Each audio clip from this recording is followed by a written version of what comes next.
Delay is not denial, because when you trust in the God who holds time in his hands, you understand that waiting is not wasted. Sometimes what you call a delay is really God's protection, because he sees the dangers ahead that you cannot see. You may think you're ready, but God knows the weight of the blessing he's about to release, and if it comes too early, it could crush you instead of bless you.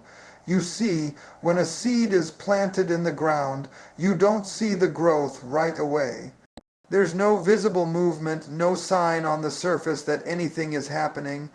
But beneath the soil, roots are stretching, strength is forming, and life is preparing to break through. And that's how it is with God's timing. You look at your life and wonder why it seems like nothing is moving, nothing is shifting, nothing is changing, but underground, God is developing your foundation so you can withstand the weight of what he's about to bring into your life when you ask God for something. He doesn't always respond with a quick yes. Sometimes he responds with wait because his no is not rejection. It is direction. His pause is not punishment. It is preparation, and his silence does not mean absence. It means he's still working behind the scenes. Think about it. If God gave you every blessing the moment you asked, would you value it? Would you have the maturity to handle it? Or would you squander it because it came before you were ready? A delayed blessing is often a preserved blessing, saved for the right moment when you've grown enough to receive it and guard it. God doesn't withhold to hurt you. He withholds to help you, because what comes too soon can spoil what he has planned for you. Abraham had to wait for Isaac, not because God couldn't give him a child instantly, but because the promise had to be fulfilled in God's appointed time. Joseph had to wait in the pit, in Potiphar's house, and in the prison, not because God forgot about him, but because the palace was not ready for him yet. David was anointed king as a boy, but he had to wait years before he sat on the throne, because he had to learn to fight giants, to lead soldiers, to navigate betrayal, and to build the resilience that only waiting can bring. The delay was not denial. It was God's timing shaping them, molding them, strengthening them. So when the blessing came, they had the capacity to carry it. Sometimes we cry out to God and ask why he hasn't moved, why he hasn't shifted, why he hasn't answered. But God is saying, you are not waiting on me, I'm waiting on you. Waiting seasons test your faith. Waiting seasons test your obedience. Waiting seasons test your patience. And patience is not weakness. It is power under control. When you learn to wait without complaining, trust without doubting, and serve without fainting, you step into a deeper level of faith that can anchor you through any storm. God is not interested in giving you just a blessing. He wants to give you a foundation that will not be shaken when the winds blow and the waves rise. That's why he delays, because he's preparing you for something greater than what you see right now. Delay is not denial, because God has already set your appointment. He has already scheduled your breakthrough, and it cannot be canceled by the enemy. You cannot miss what God has reserved for you. You cannot lose what God has ordained for you. No devil in hell, no setback, no betrayal, no mistake can stop what God has written into your destiny. What feels like a closed door may simply be God telling you, not yet. And that not yet is the hand of God holding you until the season is right. Just like fruit that ripens too early is bitter, a blessing that comes before its time can turn sour. But when you wait for God's season, the fruit is sweet, the door is open, and the blessing is undeniable. Some of you are frustrated because you see others moving ahead of you. You see people being promoted, people being celebrated, people stepping into opportunities while you're still stuck waiting, and you're asking, God, what about me?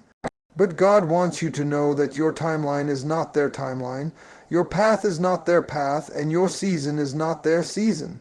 Stop comparing your journey to somebody else's highlight reel, because you don't know what they had to endure to get where they are, and you don't know what storms are waiting for them ahead. God's timing for you is custom made, designed specifically for your destiny, and no one can take what belongs to you when a plane is delayed. Passengers get frustrated. They pace the terminal. They complain about the wait. They wonder if the flight will ever take off. But the truth is, a delay in the air might mean there's turbulence ahead, or the runway isn't clear, or the aircraft needs a final check. The delay is not to deny you the flight, it's to make sure you arrive safely at your destination. That's how God works.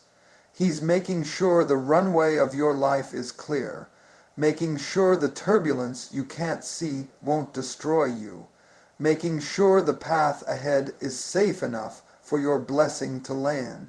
You think you're stuck, but you're being safeguarded. You think you're being ignored, but you're being insured.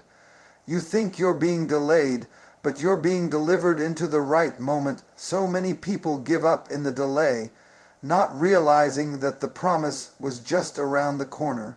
The children of Israel wandered for years, but the promised land was always there, waiting.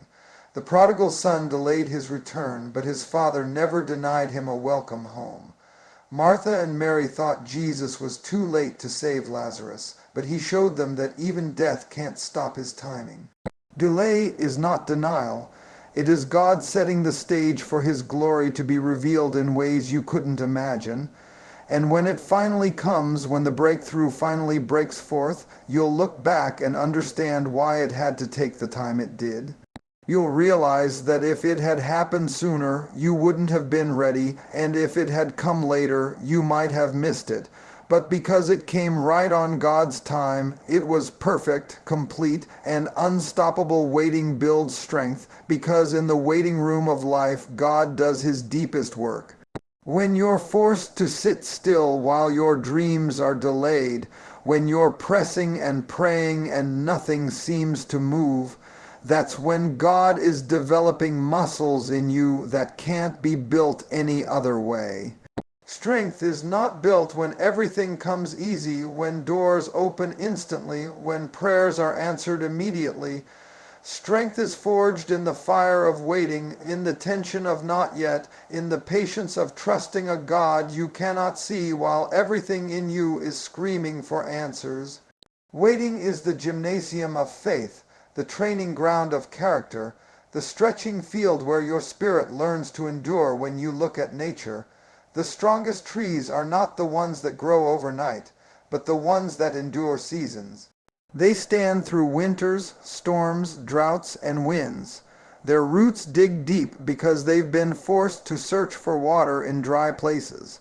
Their bark grows thick because they've survived countless changes. They don't grow tall in a moment. They grow strong over time, and that's what God does with you in waiting. He deepens your roots so that when the blessing finally comes, you can sustain it without breaking. He allows you to endure storms so that when you step into the promise, no wind of opposition can knock you down. He strengthens you in the dark so that when you step into the light, your shine will not destroy you. The waiting season is not punishment, it's preparation. Think of an athlete training for the race, the hours of practice, the sweat, the pain, the waiting for game day. It's all part of building strength. The waiting season builds your endurance so that when you finally step into the moment God has prepared, you don't collapse under the weight of responsibility. Too many people want the crown without carrying the cross, the throne without enduring the trial, the victory without running the race. But God knows if he puts the crown on your head too soon, it will slide off because your neck hasn't been strengthened to hold it up. Waiting is the season where he equips you, toughens you, sharpens you, because he doesn't just want you to arrive. He wants you to last. Consider the story of Joseph again. He was given a dream as a boy, but the dream was too heavy for his shoulders then. He had to be tested in betrayal, in slavery, in false accusation, in prison. Each season was strengthening him, building his resilience, growing his wisdom, until the day came when Pharaoh called him forth. If Joseph had gone straight from the dream to the palace, he wouldn't have had the strength to govern, the humility to lead, or the patience to wait on God's voice. It was the waiting that built his strength, and the strength that sustained his destiny. Some of you are asking God for a platform, for influence, for success, but he knows you need to build the strength to stand before the platform arrives. Influence will crush you if you don't have integrity. Success will destroy you if you don't have discipline. Prosperity will consume you if you don't have patience. Waiting seasons force you to deal with your weaknesses, confront your pride, surrender your fears, and build endurance in your soul. Every tear, every prayer, every sleepless night becomes a weight that strengthens your faith muscles. You think you're being held back, but you're actually being built up. Think of David. He was anointed king while still a shepherd boy. He could have rushed to the throne, but instead he went back to the fields, fighting lions and bears, strengthening his courage in the solitude of waiting. He faced Goliath not with the strength of a crown, but with the strength built in waiting, with skills learned in obscurity, with faith cultivated when nobody was watching. By the time he reached the throne, he had the strength not just to fight, but to reign. Waiting gave him that there is something about waiting that strips away self-reliance. You cannot wait without confronting your impatience. You cannot wait without learning to surrender. Waiting teaches you that strength is not about pushing doors open with your own hands, but about trusting God to open them when the time is right. It teaches you to rest in his timing, to lean on his promises, to worship even when nothing changes. And in that worship, in that patience, your soul becomes strong. The strength that comes from waiting is not loud, it's not flashy, it's not seen on the surface, but it is deep, unshakable, and immovable. It is the strength that keeps you steady when storms come, the strength that keeps you praising when life is painful, the strength that keeps you standing when everything around you is falling apart, when a woman carries a child. The waiting season is not wasted. The 9 months of carrying, the stretching, the discomfort, the wait, it is all building the strength needed for delivery. If the child comes too soon, it risks survival. The waiting season ensures growth, ensures health, ensures readiness. And the same is true for your spiritual birthings. God makes you wait not to frustrate you, but to prepare the promise inside of you until it's mature enough to be delivered. Waiting strengthens both the carrier and the promise, so that when the moment comes, you are strong enough to give birth to what God has placed in you. Even Jesus waited. He waited 30 years before stepping into his public ministry. 30 years of silence, 30 years of patience, 30 years of strength being built in obscurity. If the Son of God had to wait, how much more do we?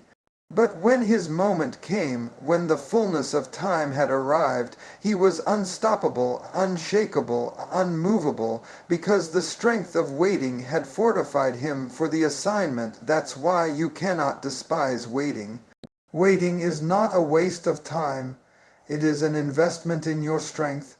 You may not see it, but every day you wait on God, something is happening inside of you. Your faith is growing, your hope is stretching, your endurance is expanding, your character is deepening. The waiting season is the proving ground that ensures when you step into the promise, you won't break under the weight. The blessing is not just about receiving, it's about carrying, and carrying requires strength. God's season is always right, because he is the author of time, the one who set the sun in its place, who commands the moon to shine, who tells the stars when to twinkle. He is not bound by your calendar. He is not limited by your clock. He is not pressured by your deadlines. He moves in seasons, and every season is appointed by his wisdom. When he brings you into a new season, it may not align with your plans, but it will always align with his purpose. His season arrives like spring after a long winter. Suddenly flowers bloom, trees blossom, rivers flow, and everything that seemed dead comes alive. When God says it is your season, there is no force in hell that can stop it, no enemy that can block it, no delay that can hinder it. We spend so much of our lives trying to rush the process, pushing doors open that are not meant to be opened yet, stepping into opportunities before we are ready, chasing timelines that were never assigned to us. And when those things fall apart, we blame God, not realizing that He was protecting us from being destroyed by a season that was never ours. God's season is always right because it comes with His provision, His protection, and His power. When it is your season, resources align, people are placed in position, opportunities open, and everything begins to flow in divine order. You don't have to force it. You don't have to manipulate it. You don't have to beg for it. It happens because heaven has declared it. Think about Sarah. She laughed when God said she would bear a child in her old age because in her mind the season had passed. But God's season is not bound by human limits. He does not check your birth certificate before He blesses you. He does not consult your age, your background, your education, or your past mistakes.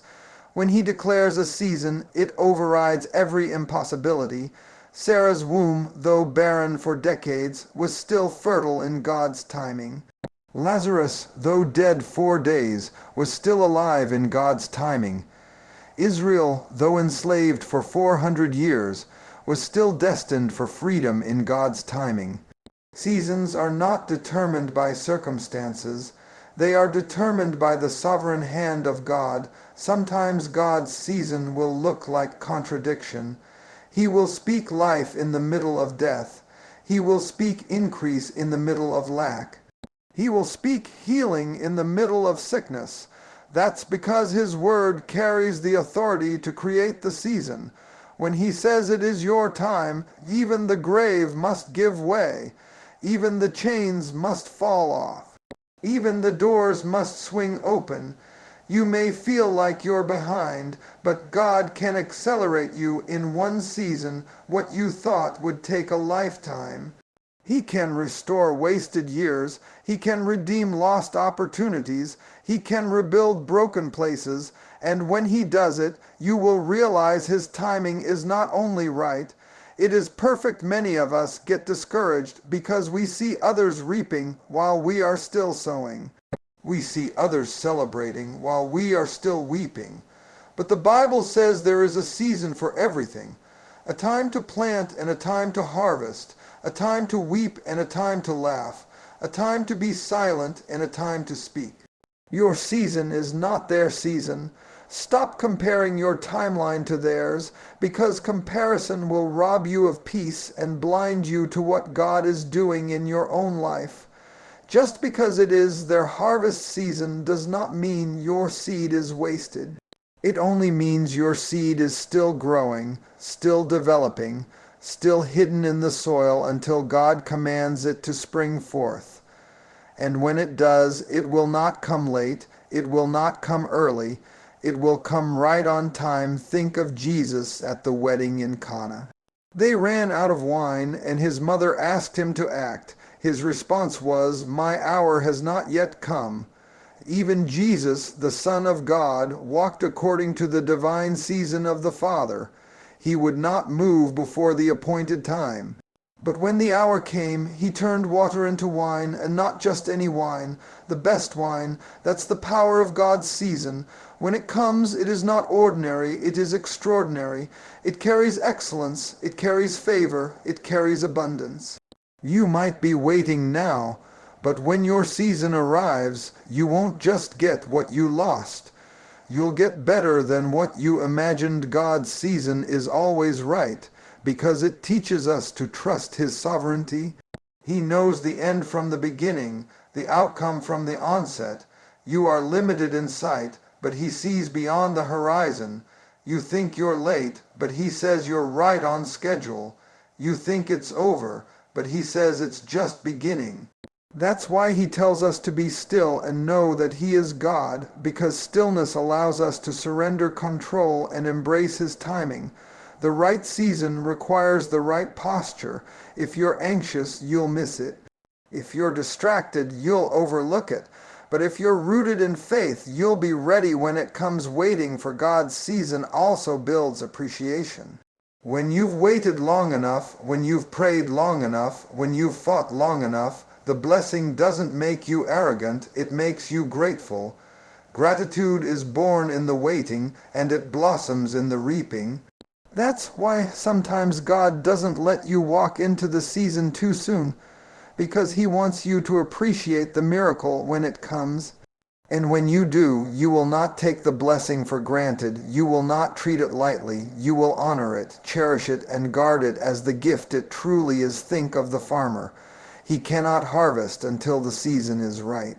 No matter how much he waters the seed, no matter how much he tends the field, he cannot force the fruit to ripen before its time.